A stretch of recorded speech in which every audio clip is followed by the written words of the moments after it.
Kali ini saya akan menunjukkan sebagian tips ya untuk desain mechanical engineering yang mungkin teman-teman juga butuhkan atau sudah pernah menjumpai ketika permasalahan muncul shaft sebuah motor kurang panjang ya.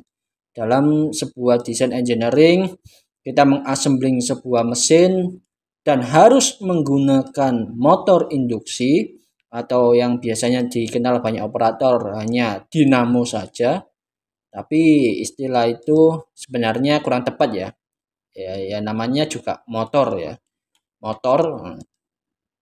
Dan permasalahannya biasanya shaft yang berada di motor tersebut dia kurang panjang karena rata-rata pabrikan motor menyediakan shaft pada motor tersebut itu pendek.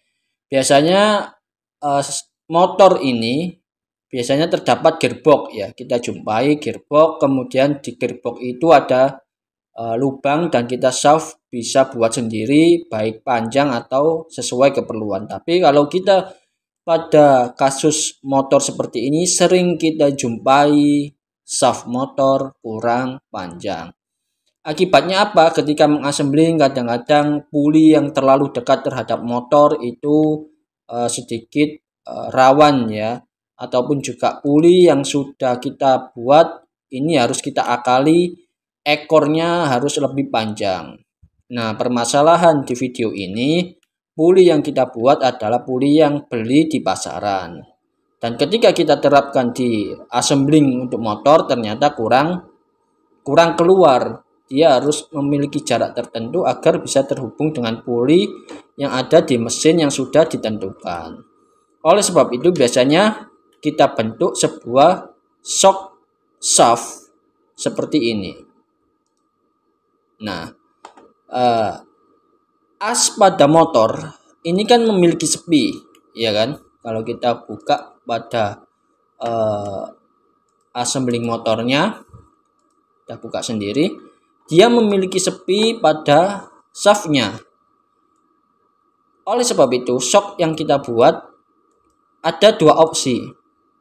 Kalau mesin yang kita buat adalah mesin cukup canggih, kita bisa menciptakan sebuah sepi pada shock yang nanti kita panjangkan di dalam as ini. Lubang ini sama dengan diameter shaft motor. Kemudian sepi yang kita buat pada shaft motor kita hilangkan. Oke, jadi ada bekas alur ya atau jalan sepi.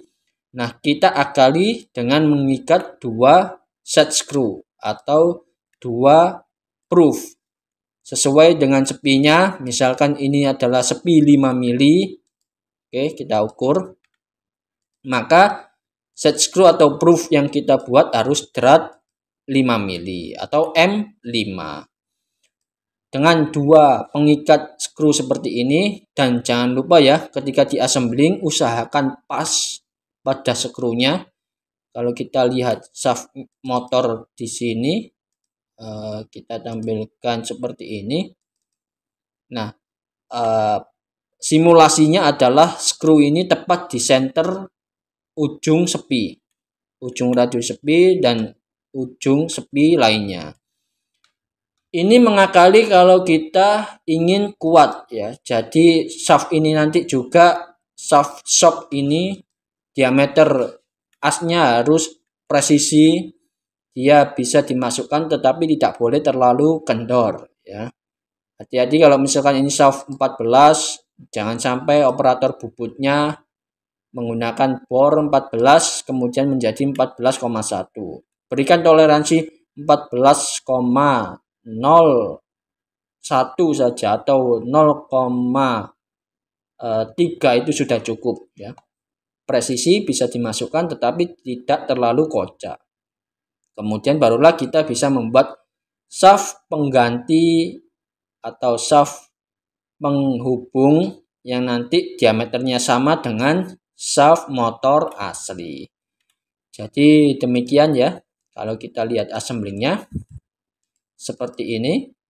Kita masukkan ke lubang shaft motor, kemudian kita kunci proof. Sepinya nanti otomatis hilang ya, kita buang. Kemudian dia bisa kita gunakan dengan sesuai mestinya. Mas, kalau ini kita sepi dan kita screw, ya bisa, jauh lebih baik. Akan jauh lebih kuat dan lebih proper. Kalau ini hanya mengandalkan skrunya saja sebagai pengikat. Tapi kadang-kadang cara ini juga dipakai untuk urgensi dan apabila tekanannya tidak terlalu kuat ya, putaran motornya tidak membutuhkan tenaga terlalu kuat. Jadi demikian tips desain engineering untuk video kali ini. Semoga bermanfaat bagi teman-teman. Memperpanjang shaft motor yang kita beli, yang biasanya juga standar dan dari pabrikan. Semoga bermanfaat dan terima kasih.